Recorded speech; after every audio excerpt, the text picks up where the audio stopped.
Resenha do TJSC.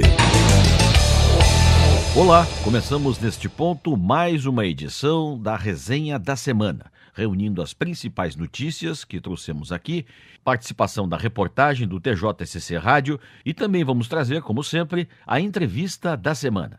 A resenha semanal está no ar.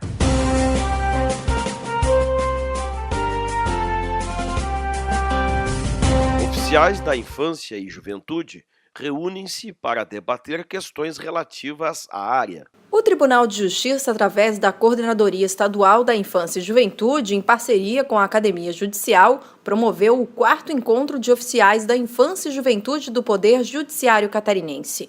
A desembargadora Rosane Portela Wolff, coordenadora da área de Infância e Juventude do TJ, abriu o evento ressaltando os planos da coordenadoria em qualificar a prática dos oficiais, para que estejam cada vez mais preparados para exercer as atribuições do cargo. O objetivo do evento foi apresentar aos participantes o manual Oficiais da Infância e Juventude, além de abrir um espaço de exposição e discussão de temas afetos à infância e juventude, dentre eles a aplicação da infração administrativa, a articulação da rede de atendimento à infância e juventude e fiscalização dos programas socioeducativos em meio aberto. Repórter Gabriela Halpe. O tribunal economiza quase R$1,5 milhão com a centralização do sistema de telefonia.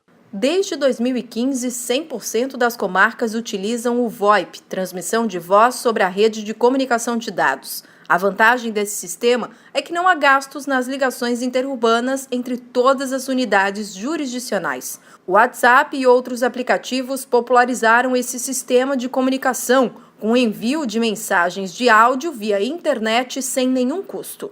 Essa tecnologia digitaliza a voz em pacotes de dados para que ela navegue pela rede e depois converte os dados em voz outra vez até o destino. O aprimoramento deste sistema já está em funcionamento na Grande Florianópolis e em fase de implementação em Lages. O projeto, denominado VoIP 2, reduzirá a infraestrutura de telecomunicações mantida pelo Tribunal de Justiça a partir da unificação de centrais telefônicas nas regiões metropolitanas. Com o VoIP 2, haverá redução do número de linhas contratadas das operadoras de telefonia e a eliminação de equipamentos de telecomunicação nas comarcas. O projeto VoIP 2 estará ativo em todas as regiões até julho do ano que vem. Repórter Gabriela Halpe. Estamos apresentando aqui pelo TJSC Rádio a resenha da semana. Comarca de Criciúma recebe projeto sobre prevenção à síndrome da alienação parental. Oferecer assistência psicológica e jurídica aos casais com filhos e em processo de separação é o objetivo do projeto Prevenção e Erradicação da Síndrome da Alienação Parental, realizado desde o mês de setembro no Fórum da Comarca de Criciúma, em parceria com a Universidade do Extremo Sul Catarinense. Através de oficinas educativas, o projeto busca possibilitar uma convivência familiar sadia para crianças e adolescentes que estejam sob a guarda de pais em processo de dissolução do vínculo conjugal. As atividades são realizadas antes das sessões de mediação do Centro Judicial de Solução de Conflitos e Cidadania. Esta é a primeira vez que o Fórum recebe a iniciativa, anteriormente realizada somente nas casas de cidadania. Desde a criação do projeto, em 2013, 639 pessoas participaram diretamente de suas atividades e 1.097 foram beneficiadas indiretamente, no caso, os filhos. Repórter Gabriela Halpe. Você está acompanhando a resenha semanal. Vamos fazer um intervalo e já na volta o espaço para a entrevista da semana. Hoje nós vamos conversar um pouco com o desembargador do Tribunal de Justiça do Rio Grande do Sul, Ingo Wolfgang Sarlet, e ele vai nos falar um pouco sobre a proteção da personalidade. É o nosso assunto depois do intervalo na entrevista semanal desta resenha semanal. Um instante só, já voltamos.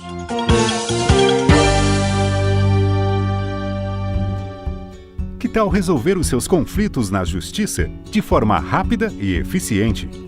Faça conciliação. É simples e só depende de você.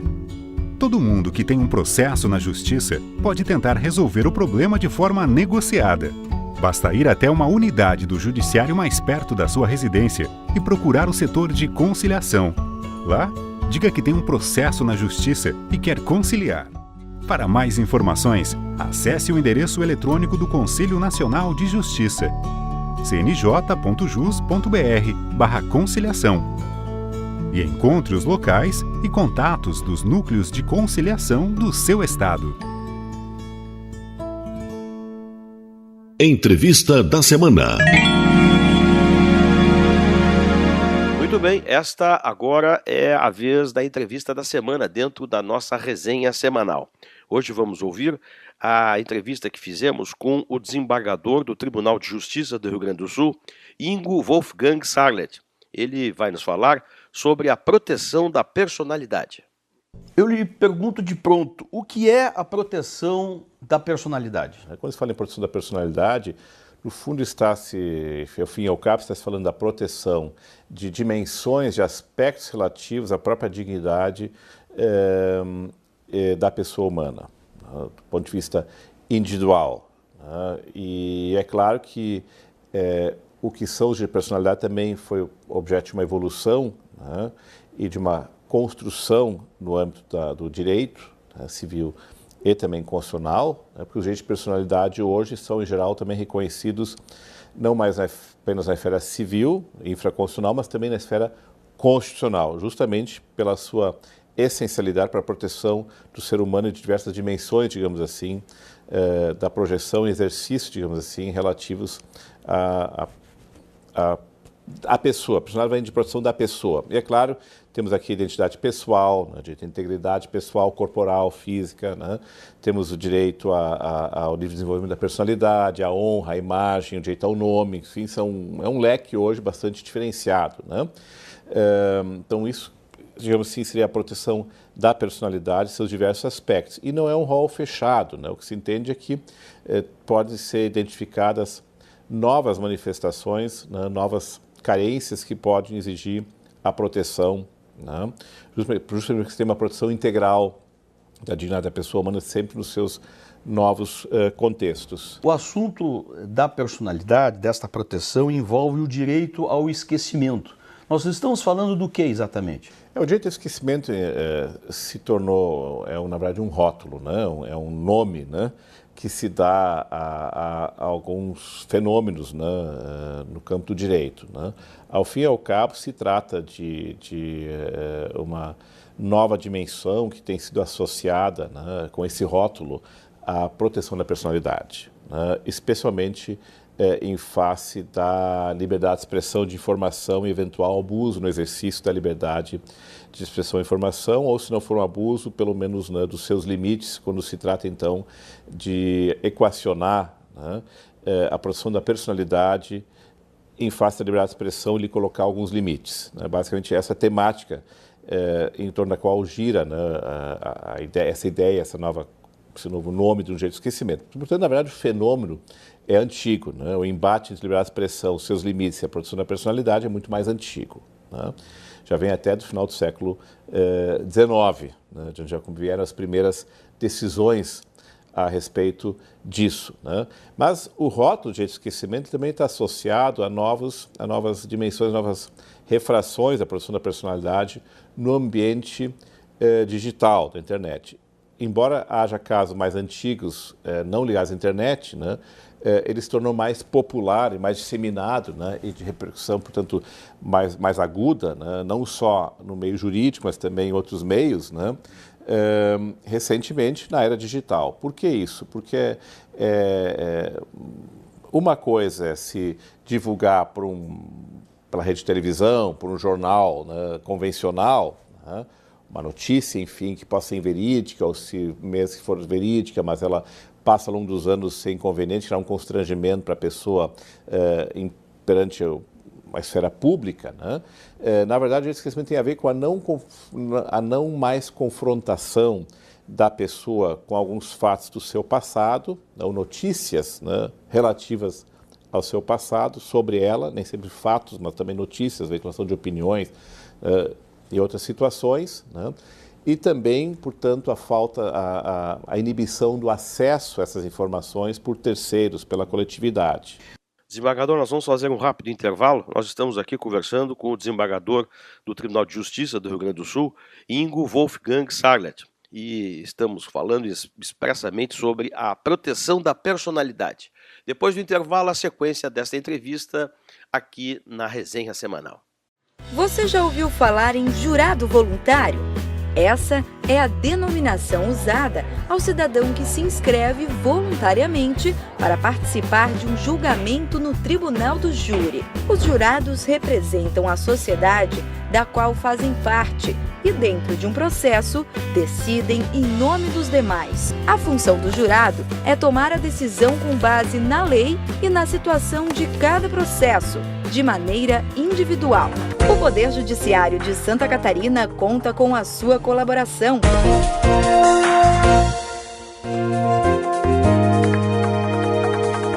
Muito bem, já estamos de volta nesta resenha semanal e trazendo aqui a entrevista especial, a entrevista da semana. Estamos ouvindo o desembargador do Tribunal de Justiça do Rio Grande do Sul, Ingo Wolfgang Sarlet, e estamos entrevistando sobre o assunto proteção da personalidade. Nós estamos tratando de que casos tipicamente clássicos de direito de esquecimento no que se refere ao Brasil? Eu diria que são dois casos, tá? O primeiro caso, na verdade são dois, né, foram julgados na mesma data pelo STJ. Tá? Esses são casos muito famosos, porque eles já eram famosos antes. Né? Um é o caso Aida Curi, né, que foi uma moça que foi estuprada e assassinada, né, na década de 1950, né, cujos irmãos sobreviventes, né, entraram com uma ação tentando obstaculizar e depois também pleiteando uma indenização por danos imateriais em função da veiculação, da reconstituição desse caso num programa, linha direta, né, da Rede Globo. Não era um caso de desindexação, né, não era um caso de desindexação, aqui o direito foi negado, né, mas no caso Chacina da Candelária, que todo mundo também conhece, que é um caso também criminal muito famoso, né, inclusive tristemente famoso também, e com muita repercussão externa ao Brasil, do massacre, né, de um grupo de adolescentes, crianças, moravam na rua, no Rio de Janeiro, né, supostamente, depois se revelou que sim, né, pelo julgamento que houve, né, anos depois, por policiais militares. Nesse caso, um dos policiais os autores tinha sido absolvido no processo, os autores tinham sido processado, mas depois foi absolvido, né? Acabou reclamando, né, uma indenização em relação à divulgação desse programa Linha Direta, né? E aqui lhe foi concedido a indenização com base no direito de esquecimento, ainda que ele tinha sido absolvido. Né? Quer dizer, o fato era verídico, né? A informação colocada no programa também era fidedigna, mas se entendeu que a exposição dele nova, esse fato, lhe causava muitos problemas e que não, da forma como ela foi feita, seria legítima. Né? Esse é o caso mais conhecido, porque foi o leading case, né? Foi o primeiro caso importante no STJ, podemos criticar ou não, né? Reconheceu esse direito como tal. E na internet, da desindexação, casos de cancelamento de dados são frequentes que a lei já prevê, né?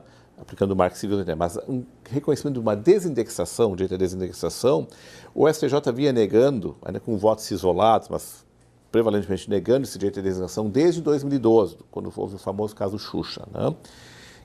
que sempre era vinculado a uma acusação de pedofilia, né? Por um filme que ela tinha feito quando tinha recém 18 anos de idade, né? Mas não levou. Né? E somente neste ano também, né, o STJ, né, como disse por uma maioria simples, né, acabou reconhecendo, num caso de uma promotora de justiça que teria sido envolvida também uma acusação de fraude em concurso público para juiz, no Rio de Janeiro, né, acabou sendo também absolvida, né, quando foi investigada pelo CNJ, enfim, pela Corregedoria, e acabou então, mas a notícia sempre continuava sendo acessível pelo Google, pelo mecanismo de busca. Então ela requeriu a desindexação, né, aqui dessas informações, e o STJ, por maioria, né, de 2 reconheceu o direito à desindexação. Né? E no Supremo não há decisão nem offline, aliás, há decisão offline que não são direito de esquecimento, não consideração de antecedentes para efeitos de pena, né? Então isso não é direito de esquecimento. Mas não há decisão, porque foi reconhecida a repercussão geral, a partir do caso offline da CURI, mas o Supremo certamente vai decidir também sobre os casos da internet, porque chamou para audiência pública também representantes do Google, Yahoo e de entidades que lidam com isso, né? Então, me parece que o STF vai aproveitar a deixa, como se diz, né, a oportunidade, quando for julgar o mérito do caso, ainda não começou a julgar o mérito, já foi audiência pública, mas não julgou o mérito ainda, de se pronunciar também sobre isso, né? Agora, isso, novamente, está em aberto, o que a nossa Corte Suprema vai decidir. Desembargador, muito obrigado pela entrevista que o senhor acaba de nos conceder. Eu que agradeço. Muito bem, foi a entrevista da semana nesta resenha semanal. Ouvimos aqui o desembargador do Tribunal de Justiça do Rio Grande do Sul, Ingo Wolfgang Sarlet, sobre a proteção da personalidade. Foi o assunto desta entrevista semanal, nesta nossa resenha semanal. Bem, vamos trazer mais notícias dentro desta resenha.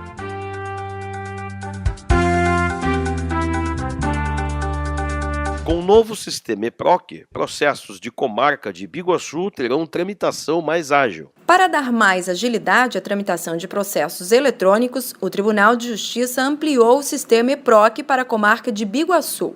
O projeto piloto teve início na comarca de Palhoça em 30 de julho e a próxima a receber a ferramenta será a de Itapema, no dia 12 de novembro. Num primeiro momento, apenas os novos processos de competência delegada da Justiça Federal utilizarão o novo sistema. O sistema foi disponibilizado pelo Tribunal Regional Federal da 4ª Região gratuitamente. No Tribunal Regional Federal da 2ª Região, no Rio de Janeiro, o sistema EPROC também foi implantado há poucos meses e já demonstra uma grande redução nos prazos. O tempo médio entre a distribuição e a primeira decisão caiu de 38 dias para 12 dias. Repórter Gabriela Halpe.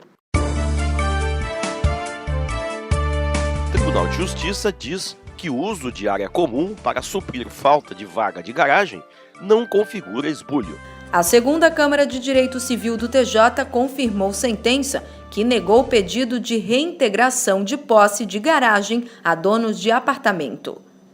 De acordo com os autos, uma área comum atrás da vaga permanente aos autores foi utilizada para a criação de outro box, como meio de resolução de problemas provocados pelo número de vagas do edifício previsto em escrituras. A entrega do edifício ocorreu com menos garagens do que as existentes no projeto arquitetônico, o que teria motivado o uso de área comum para abrigo de veículos.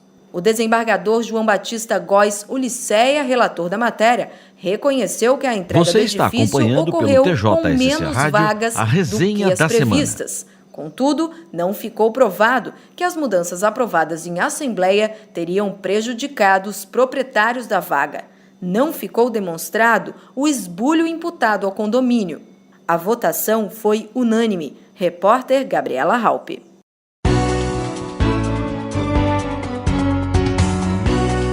Você está acompanhando pelo TJSC Rádio a resenha da semana.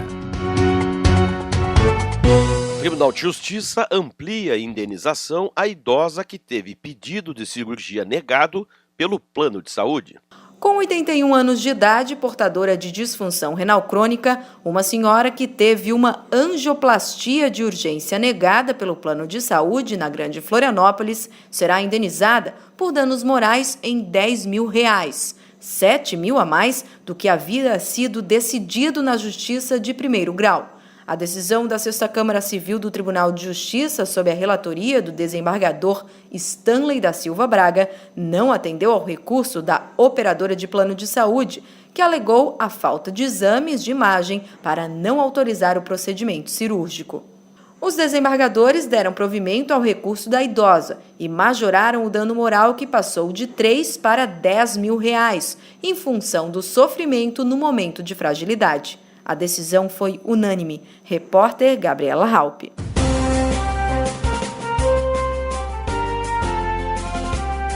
Ok, terminamos aqui mais uma edição da resenha da semana do TJSC Rádio. Apresentação de Marcelo Fernandes Corrêa, com a participação da repórter Gabriela Halpe. Textos e supervisão da Assessoria de Imprensa do Tribunal de Justiça de Santa Catarina. Na semana que vem, mais notícias, mais destaques e, como sempre, a entrevista da semana. Voltamos numa próxima. Até lá.